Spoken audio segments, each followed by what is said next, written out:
I had once told a friend years before, and probably would have said it for another year or so after that first 10K, that I was as likely to run a marathon as I was to walk on the moon.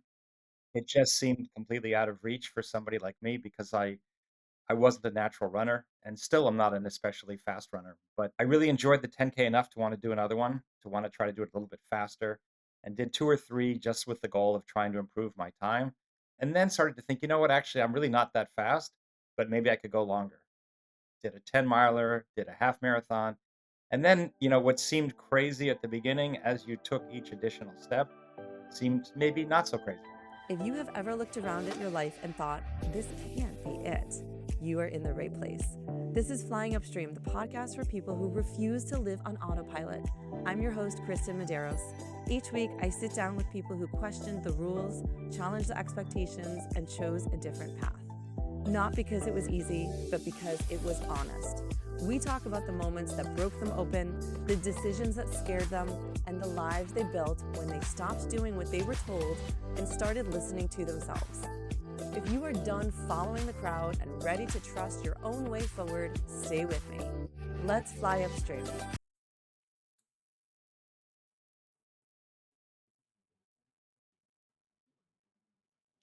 Welcome back to Flying Stream, Free Spirits. Today's guest is someone who proves that it is never too late to radically reinvent your life.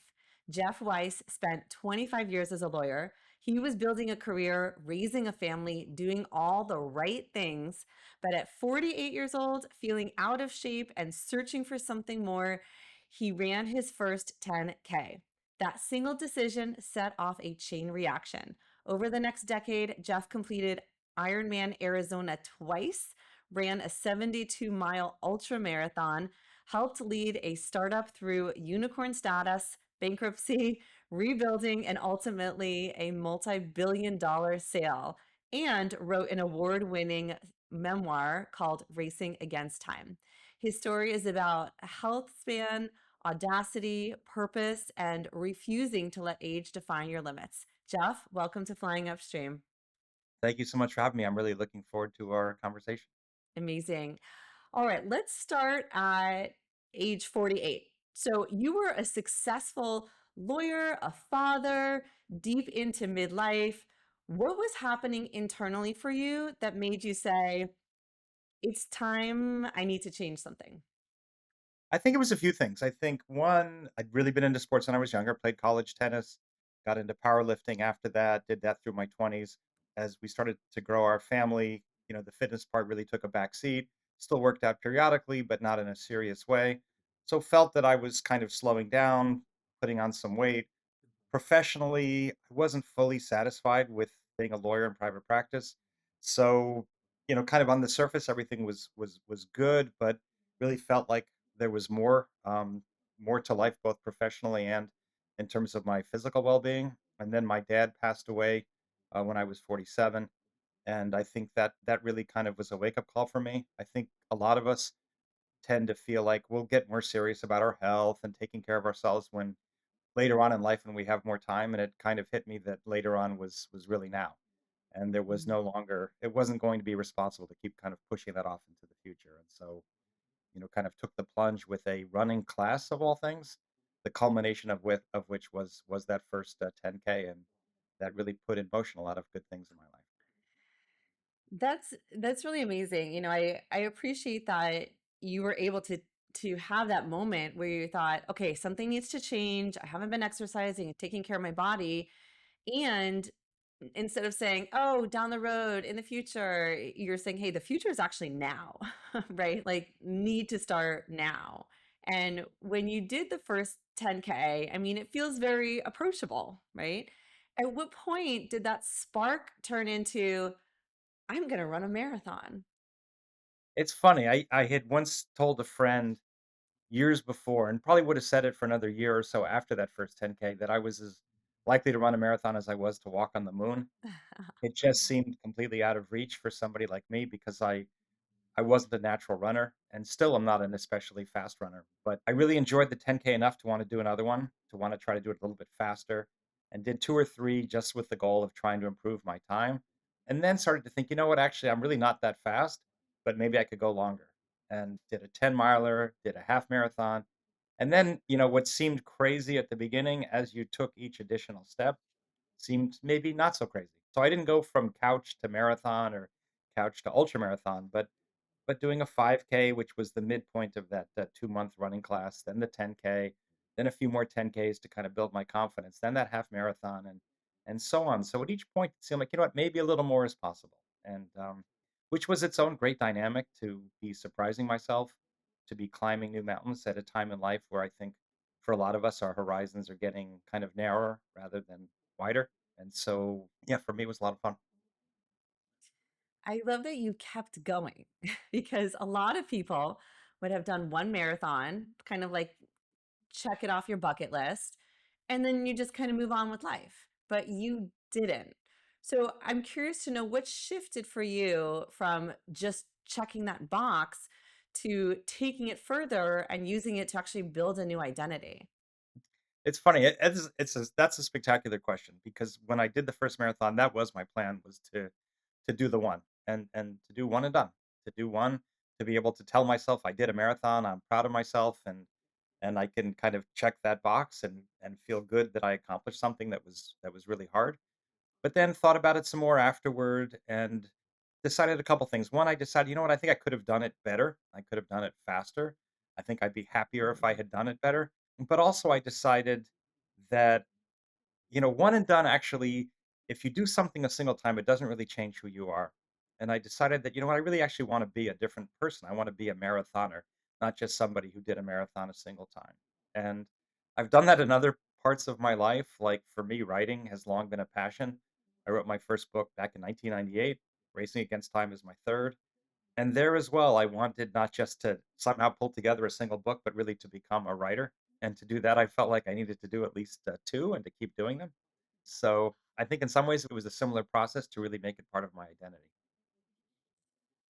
I certainly can appreciate that because you're right. Doing something one time, it's great to check it off the list, but it doesn't change who you are at the core level necessarily. And certainly not if you are working towards, as you said, broadening your horizons and going in a new direction, building that new identity. Um, and I want to call out here that you didn't just like write two books and stop or do two marathons and stop. You're really taking this to the extreme, right? So you eventually ran a 72-mile race. Now that's really, really far. Yeah. That's a couple marathons there. So, Yeah. and I would not say that's just like midlife crisis fitness. That's really taking it to the next level. What drew you toward taking it to that extreme? Because then even after that, you're doing, even longer and more challenging races. So what in it was like, hey, this is fun, but I need to go even more. I think once I started to climb the ladder of progressively more challenging races, it just became kind of intoxicating each time to be successful at something that I had previously thought was impossible. And inevitably, the question each time was, can I do more? Can I do something even more challenging? And so for me, the 72 miler was, I had actually tried and failed at a 56-mile race. It had strict cutoffs, and I got cut after 51 miles and 11 hours of running. But before that race, I had thought, what, I wonder if I could go even farther than this, and came across this particular 72-mile race, which didn't have the strict time limit. So I thought, even though it was a more challenging distance, it might actually be something I could do. And so I kind of approached it in that spirit, like, I wonder if I can pull this off. Now, since I did that, I don't actually plan to go even farther, but it was wonderful, and so now I'm just trying to find more variety, more challenges. I did a 50-mile trail race, after that, I think 2 years later. But yeah, I think it's neat to I think we all are capable in all spheres of our lives of so much more than we think we can do, and it's awesome to try, and it's okay to fail, and I have had my failures along the way, but I do think in life we regret the things most that we don't try. I think far more than we regret things that we tried, gave it our best shot, and it just didn't work out for us. Certainly, that's been my experience. And my life has not been an unmitigated string of successes. But when I look back, the things that bother me the most are where I've kind of held myself back and didn't take a risk that I, at the time, kind of wanted to take. Well, I really appreciate you talk about the big, hairy, audacious goals. And What was yours during this whole time for you, and why do you think it's so important for everyone to have one? For me, I think the first one was that 56-mile ultra, which I always knew was going to be right at the limit of what I was capable of. And the idea behind a BHAG, a big, hairy, audacious goal, and it was first developed in a business context for a company that wants to really become a market leader, to set forth a goal that is at the very, very outer limits of what's possible. That's audacious. And it really kind of organizes and motivates and excites. And it was in a book called Good to Great that I read when I was first getting started in the startup world. And it occurred to me that it could apply on the individual level as well, that a BHAG, one could set one for themselves personally. And so I set that first ultra marathon, the Comrades Marathon in South Africa. That was the first one. And then while I was preparing for that race, I knew there was probably a 50% chance I would fail and wanted to be able to emotionally pivot to the next thing right after. And so set a full Ironman race, 2.4-mile swim, 112-mile, and then a full marathon. I set that as my next goal for 2 years later, and ended up pivoting to that, and that actually worked out better than the ultra did. But it organized my training. It gave me for that entire period this wonderful feeling that there was something exciting, scary, adventuresome out there that I was getting ready for. And it just kind of added spice to everything in my life. And I'm not actually an evangelist for these specific races. For me, they've been great. But I think the key for all of us is just to be bold and to find things that challenge us, that excite us, that will make us want to keep doing them, and to be physically active, and to, take some ownership of kind of how we live these, kind of these remaining decades of our lives, for those of us who are in, or maybe even a little bit beyond midlife. Yeah. And while you were doing this, you were also in the middle of high stakes startup life, the unicorn valuation, bankruptcy, rebuilding, selling for billions. How did your endurance training influence the way that you handled those professional highs and lows? I think a couple things. I think for me, I don't think it was a coincidence that the two sort of journeys happened concurrently. I do think that, in the business world, they talk about the benefits of failing and learning from failure. But truly, you don't want to be failing in business. There are lots of consequences for that. People lose their jobs, investors lose their investments. It's not a desired goal. But I think racing is a way to create the potential for failure in a very controlled and safe environment. And so for me, I have had a few failures along the way in the racing world, and it did help build that kind of grit and resilience that everybody talks about in business, and that truly is so important. I think it made me patient. I think it made me able to recognize that for the things that really matter, you have to be prepared to work hard for a long time, to be patient, but to also be consistent. And so I think the skills, the emotional skills in particular, that you need for success in both spheres are more or less the same. And so kind of drilling them, integrating them in the physical space is a good way of also kind of helping you raise your game when it comes to your professional life. Yeah, absolutely. There's so much crossover in that. And it kind of speaks to, I think, the core values that you have. And are you someone who is willing to work hard for what you want, whether that goal is on the trail or running or in the boardroom, wherever that is? It is very similar. And I appreciate your point about that. You've also said that audacity can be cultivated as a habit.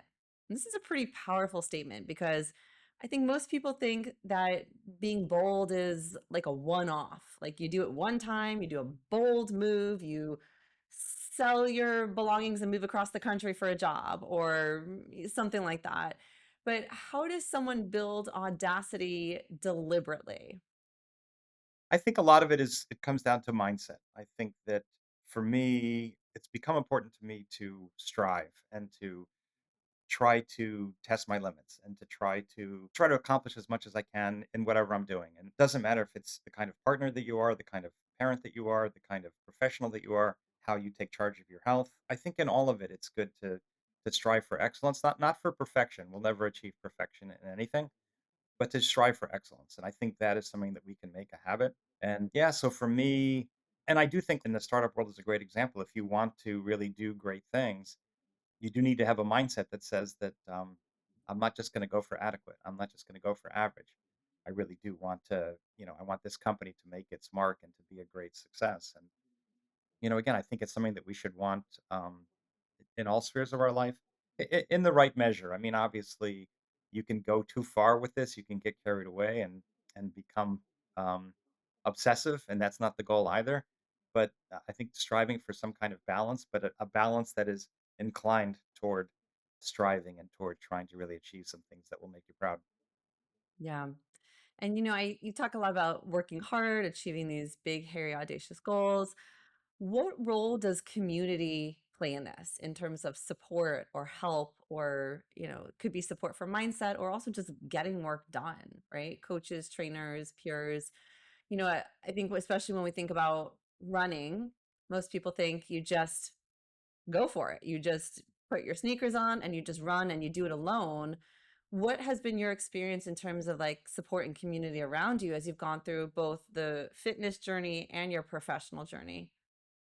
Look, community, I don't there's no overstating it. It's absolutely huge, and you can find it, especially in this connected world, in different ways. I think for me, I've never run with groups, though I think that would be an excellent thing to do, and I admire those who are able to do it.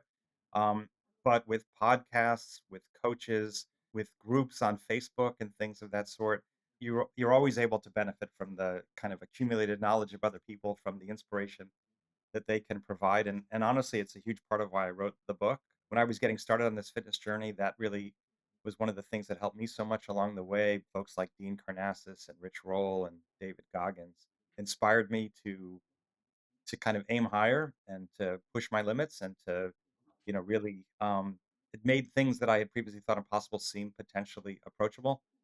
And so, especially for someone like me who's I think a relatively slow runner, my hope is that my story can be relatable to folks who aren't by nature fast and accomplished when it comes to fitness and endurance, and to kind of share just the highlights and the challenges of my journey, which I think ultimately ended in a really happy place for the period that's covered in the book. That's amazing. Tell us a little bit more about the books. You said you've written 3, and the first one was written like 2 decades ago almost. Yeah, the first one I was in my 30s, of military history. Wrote that one in 1998. The second is a biography of a particular World War II bomber pilot whose story I discovered during research for the first book and really fell in love with his story. And then this is my first memoir, which itself was an interesting effort to get out of my comfort zone because I had once thought that memoir was the kind of writing that I wouldn't necessarily be comfortable doing, and in the end, actually found it quite satisfying to share these experiences, to kind of dig deep in terms of their impact on my kind of emotional state, which isn't something that before that I thought I would be very comfortable sharing, but in the end, it actually was a lot of fun. That's amazing. I'm also kind of curious to know what training in your 50s taught you about aging that most people get completely wrong, especially people who have been very physically active their entire lives and kind of forget. Yeah, I mean, I think a couple things. I think there's a lot of talk these days about health span and longevity. Longevity, basically, how long we might be able to live, and health span, essentially, that part of our lives where we're healthy, we're free of disease, hopefully we're fit. And the longevity piece, for me personally, it doesn't motivate me. I put it off to one side. I think there are lots of variables and factors there that I don't control, and I'm not going to worry overly much about it. But health span, we have extraordinary influence over how we age. And I think for me, and I feel like I've experienced it. I mean, I did my first Ironman at age 57, my second one at age 59, that 72-mile race in my 60s already. And I think we can have a huge impact on how energetic we are, how physical we are, the kinds of things we can accomplish through our 50s, 60s, and beyond if we put in the work and if we're consistent. And that's an incredibly exciting thing. I think if we don't do those things, there will be decline that will be unfortunate and not truly necessary, and it'll basically make our world smaller, take off the table things that we would otherwise want to be able to do.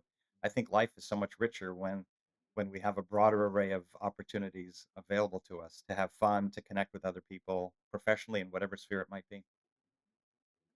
Absolutely. And I mean, for me, I kind of did everything right. I got married, got a good job, had kids, And now I am definitely, I admit, way behind in my fitness journey. For someone listening who's like me, kind of feels behind, maybe in their 40s or 50s, what would you suggest is the first mental barrier that they have to break? I think a couple things. I think one, the fitness stuff is hard for the first month or two while you're trying to find the right activities, while you're trying to create a schedule with the goal of making it a habit. Once it becomes a habit, the emotional willpower piece really actually goes away. So you should be forgiving of yourself for that first month or two that it is going to be hard and it may seem like I don't know how I'm ever going to do this. This isn't really who I am. But I think if you persist and really try to find activities and be open to trying different things, whether it's cycling, running, yoga, Pilates. There's just a universe of opportunities out there. But really make that effort. Try to identify some activities. Try to commit yourself to working out multiple times a week, every week for the rest of your life. But in particular, really push yourself for that first month or two until it starts to become comfortable, until it starts to become a habit. And then you will find a lot of satisfaction, a lot of happiness, and a lot less of a need to argue with yourself and persuade yourself that, yeah, I really do wanna work out today. And for me, like, I don't have that conversation. It just is and I think that's true of pretty much everybody who has made fitness a successful part of their lives, that you don't have that conversation. It's just automatic, like brushing your teeth or Right. Amazing. Well, Jeff, you've shared so much, and I really want to thank you. I've got one last question for you. If someone listening right now feels that quiet tug to do something bold, but keeps telling themselves it's too late, what would you say directly to them? I would say that, life is on the other side of boldness, of taking risks. And obviously you have to be thoughtful about the kinds of risks that you take. I wouldn't, ride a motorcycle without a helmet or things like that. But I think I really do believe we regret the things that we don't try. And I think that it is beneficial to imagine yourself 5 years, 10 years, 15 years forward into the future. And how will I feel looking back? And how will I judge the decisions that I'm making today? And I think that exercise will lead most of us to say, you know what, actually, I'll be disappointed in myself 5, 10 years from now if I didn't try this particular thing. And Mm, it's okay to fail. You need to, I think, lower the stakes emotionally. If you try and it doesn't work out, try it and you don't like it, that's fine. And that still is a success. That still is an accomplishment. So, I would encourage people, don't, try to quiet that voice of doubt, that voice that puts limitations on us that aren't real and that aren't necessary. And you'll be surprised that lies on the other side. beautiful. Jeff, thank you so much. This conversation has truly been a powerful reminder that reinvention is not reserved for our 20s. It takes courage to question the script, it takes audacity to rewrite it in midlife, and it takes discipline to follow through. Thank you for sharing your story, your grit, and your belief that we have more control over how we age than we think. So grateful that you came on today, Jeff. Thank you. Thank you so much, Kristen, for having me. I really loved our conversation. If today's conversation sparked something in you, take a moment to sit with it. You can find more episodes and resources at flyingupstreampodcast.com. And if this show speaks to you, the best way to support it is to subscribe, leave a review, and share it with someone who is ready to question the path they are on. Until next time, keep questioning, keep exploring, and always keep flying upstream.